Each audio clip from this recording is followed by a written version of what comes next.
Selamat datang di channel YouTube-nya Papi Bon dan selamat datang juga di konten Papi Bon yang berjudul Cerita Boncosku.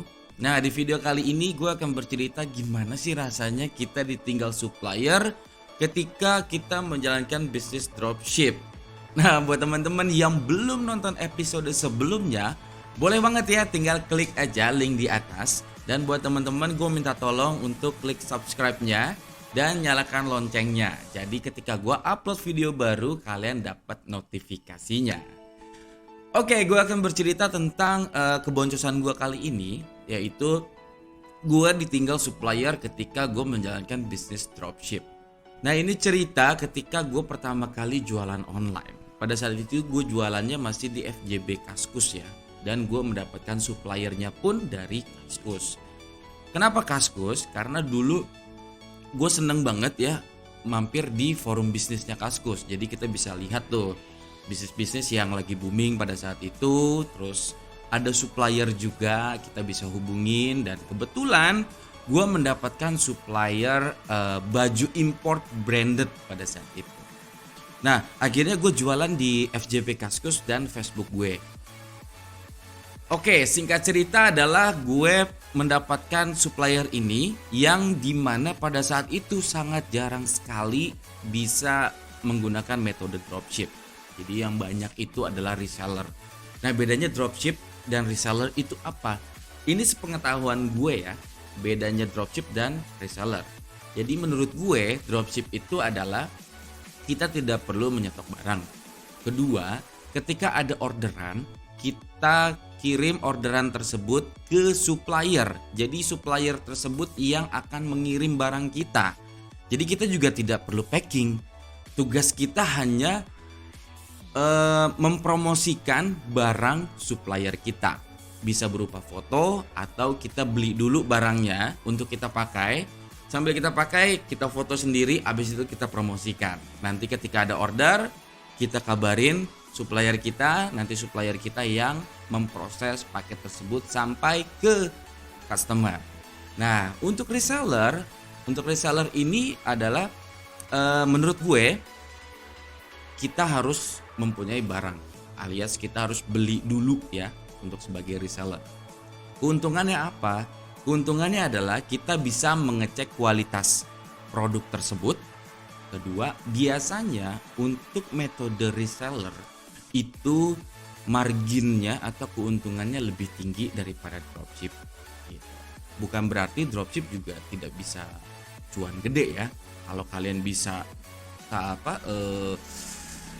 mempromosikannya gitu ya, kalian bisa teknik promosinya yang benar, tidak menutup kemungkinan dropship juga cuannya kencang. Gitu. Nah, pada saat itu gue masih menggunakan BlackBerry Messenger untuk proses pengiriman katalog dan proses jual beli ya. Kalau misalnya ada orderan, gue langsung kirim lewat BBM, habis itu mereka bales dan lain-lain.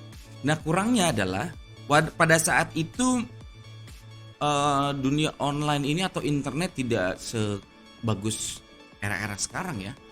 Jadi dulu tuh online hanya gue gunakan untuk mempromosikan produk gitu ya. Tapi kalau untuk katalog masih kita buy BBM gitu kan. Kalau sekarang masih kalau sekarang kan ada website sendiri gitu ya khusus untuk dropship, dan website online shop sekarang pun sudah canggih. Kalian tinggal klik aja kirim sebagai dropshipper, sudah deh gitu kan.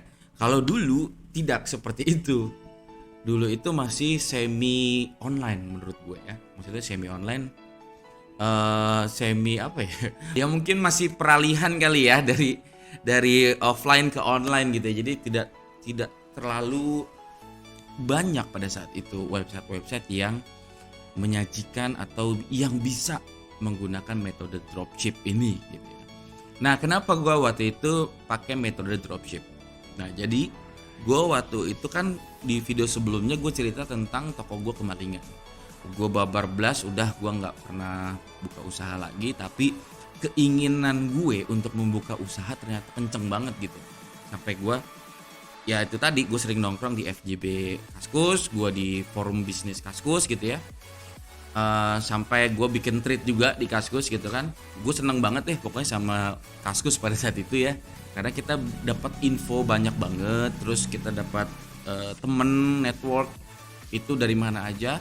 Di Kaskus itu gue dapat supplier juga, terus gue dapat pencerahan juga gimana caranya. Akhirnya karena gue punya traumatik sedikit di bisnis gue sebelumnya, gue memberanikan diri untuk yaudah gue coba lagi, tapi sekarang gue dengan cara dropship aja deh gitu ya, karena gue tidak mau mengambil resiko pada saat itu untuk membeli sebagai reseller karena gue takut hilang lagi gitu kan. Terus ya gue waktu itu juga tidak ada budget untuk menyewa ruko. Nah itu juga paling penting ya menurut gue. Akhirnya gue mencoba dengan ya udah yang ada aja gitu. Oke, akhirnya gue dapat supplier ini, baju fashion import branded itu ya. Cuannya gede menurut gue, karena pada saat itu seingat gue juga nggak tahu ya, margin gue tuh sekitar 20.000 sampai 30.000 per item. Ya menurut gue sih itu gede ya pada saat itu, karena ya kita kali banyak aja, misalkan lu bisa seminggu 10 berarti lu margin 20.000 ya, seminggu dapat 200.000, lumayan buat bayar apa gitu ya. Buat bayar mungkin bayar kuliah kali ya, SKS dan lain-lain, atau uang jajan tambahan. Itu sangat-sangat gede menurut gua pada saat itu, apalagi dengan metode dropship gitu. Nah cuman gua nggak tahu jeleknya supplier dropship di Indonesia. Gua nggak bilang semuanya ya, tapi pada saat itu jarang sekali ketika mereka tutup usahanya menginformasikan kepada dropshipper lainnya atau reseller yang bergabung di supplier itu gitu. Jarang banget. Kenapa? Karena gue juga tidak mendapatkan broadcast message lah ya, zaman dulu gitu ya, BBM broadcast message bahwa ya minimal ya lu bilang lah mulai bulan ini kita sudah tidak beroperasi lagi dikarenakan hal bla bla bla bla bla bla. Nah ini sangat-sangat disayangkan. Jadi gue bisa dikatakan tidak nyampe setahun juga, dan dropshipper gue ini bisnis dropship gue ini bisa gue katakan gagal total gitu. Kenapa? Walaupun gue dapat untung lumayan di bulan-bulan awal, tapi entah mengapa ketika supplier itu hilang, tapi kan gue promo tetap jalan. Ya gue tahu supplier, padahal kalau nggak salah tuh beberapa hari sebelumnya gue masih order. Jadi gue sistemnya tuh dulu pre-order ya. Jadi gue kumpulin dulu, kalau misalkan sudah 10-20 orang baru gue beli ke dropshipper gue ini gitu kan. Baru gue proses lah ibaratnya. Dan itu sama sekali tidak bermasalah ternyata. Dengan konsep pre-order, gue selalu komunikasikan ke calon buyers gue bilang tapi ini sistemnya pre-order ya, nggak apa-apa. Gue selalu kayak gitu, dan customer gue tidak ya udah nggak apa-apa gitu loh. Yang penting barangnya ada dan sampai. Oke, akhirnya gue coba order di dropship. Gue selalu bikin kalau sekarang di notes ya, di notes gue selalu bikin gitu ya, barangnya apa aja. Ketika gue kirim masih mending dibalas bahwa kita sudah tutup. Ini pas gue kirim centang 1 pada saat itu, udah checklist aja gitu kan. Akhirnya gue coba sehari 2 hari, kok nggak dibalas-balas gitu ya, tumben. Biasanya nggak nyampe 10 menit lah sudah dibalas. Itu berikut totalnya, jadi gue tinggal transfer aja. Oke, akhirnya gue coba lagi 2 hari 3 hari masih centang 1 juga. Gue masuk ke Kaskus, dia kan ada treatnya tuh, treatnya masih ada, tidak hilang. Tapi ketika gue baca komen di bawah, ternyata bukan gue doang yang merasakan hal tersebut. Dan ya udah akhirnya gue nggak bisa memenuhi orderan dari customer gue ya. Akhirnya udah gue menawarkan untuk refund Gue akhirnya menghubungi customer gue satu persatu, gue melakukan refund, duit gue balikin semua.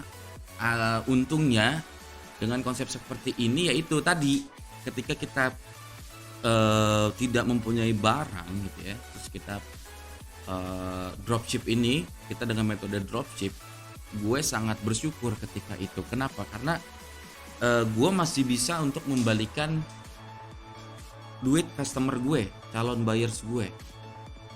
Nah, bayangin ketika gue sudah transfer ke supplier tersebut duitnya, dan ternyata supplier itu sudah tutup dan tidak ada pemberitahuan juga. Itu gue harus kemana?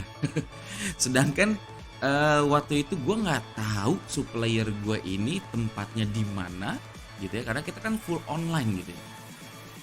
Nah, gue langsung ternyata gue baru tahu ya, resiko terbesar dropship adalah suppliernya hilang. Itu resikonya. Mungkin bisa meminimalisir resiko. Dengan cara apa? Kita harus mempunyai beberapa supplier dengan barang yang sejenis atau hampir mirip lah dengan niche toko online kalian gitu ya. Jadi untuk pengalaman gue seperti ini, ketika supplier satu tidak bisa dihubungi, kalian langsung lari ke supplier selanjutnya.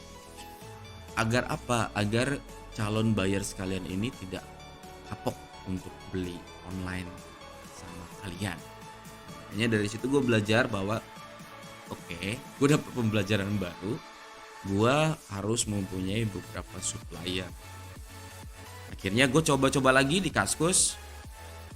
Waktu itu gak ada gak ada, gue coba-coba lagi gitu ya. Gue udah ada kepikiran sih, maksudnya ada lagi kali ya yang kayak gini gitu, atau mungkin dia pecah kongsi, temennya bikin lagi yang baru ya. Akhirnya gue ubek-ubek juga di Kaskus, gak ada. Akhirnya ya udah, gue berhenti lagi usaha dropship gitu ya, sampai gue menemukan supplier baru gitu.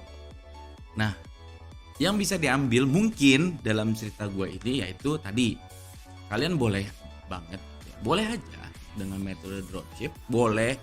Gue tidak menyarankan untuk tidak dropship juga, karena gue juga sampai detik ini gue dropship juga gitu. Jadi pengalaman yang bisa diambil mungkin adalah kalian harus punya beberapa supplier dengan niche toko online kalian atau apa barang yang kalian jual. Misalkan kalian jualan produk baju anak kecil atau baju bayi, ya kalian harus punya beberapa supplier yang menjual produk sejenis. Atau misalkan kalian produk kesehatan, kalian juga harus punya beberapa supplier produk kesehatan gitu.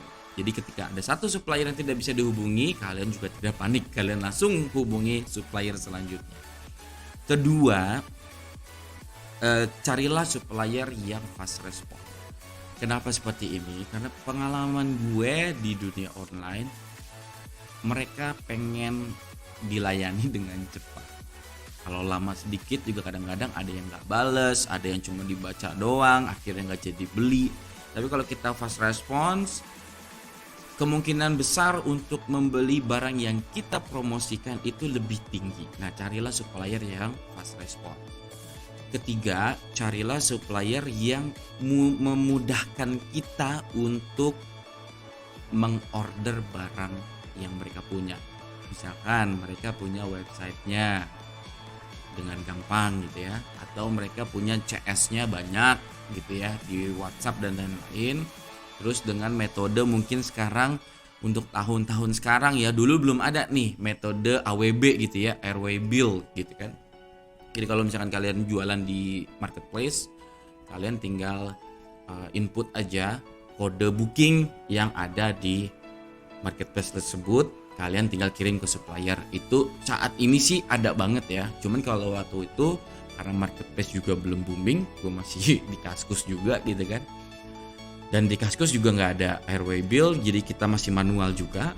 Orang kita tarik ke BBM ya udah kita masih cek manual juga ongkirnya. Nanti mereka tinggal transfer produk dan ongkir. Gitu. Nah, mungkin Itu cerita yang bisa gue kasih di cerita boncosku. Mudah-mudahan teman-teman yang pengen menjalankan usaha dropship dan masih ragu, mudah-mudahan juga bisa tercerahkan dengan pengalaman gue. Nah, buat teman-teman yang pengen nanya juga di bidang dropshipper atau reseller, boleh banget tinggal tulis komentar aja di kolom komentar ya. Siapa tahu gue bisa jawab atau teman-teman yang lain bisa ikut berkomentar, jadi kita bisa berdiskusi di kolom komentar untuk mencarikan solusinya. Atau buat teman-teman yang sebagai supplier atau juga yang mengetahui supplier apa yang bagus, gue persilahkan banget buat teman-teman tulis di kolom komentar. Jadi kita saling membuka networking ya, siapa tahu ada rezekinya di situ. Nah, cukup sekian dulu cerita boncosku kali ini. Buat teman-teman yang pengen bantu gue, yang pengen support gue minta tolong kepada teman-teman untuk subscribe channel gue dan nyalakan loncengnya. Klik like video gue, atau kalian bisa share video gue kalau menurut kalian video ini bermanfaat. Nah, kalau misalkan buat kalian menurut gue nggak bermanfaat deh, tapi menurut orang lain siapa tahu bermanfaat. Namanya juga usaha, ya enggak? Oke, sampai ketemu lagi di video Papi Bon selanjutnya. Mohon maaf kalau gua ada salah kata. Sampai ketemu lagi di video Papi Bon selanjutnya. Bye bye.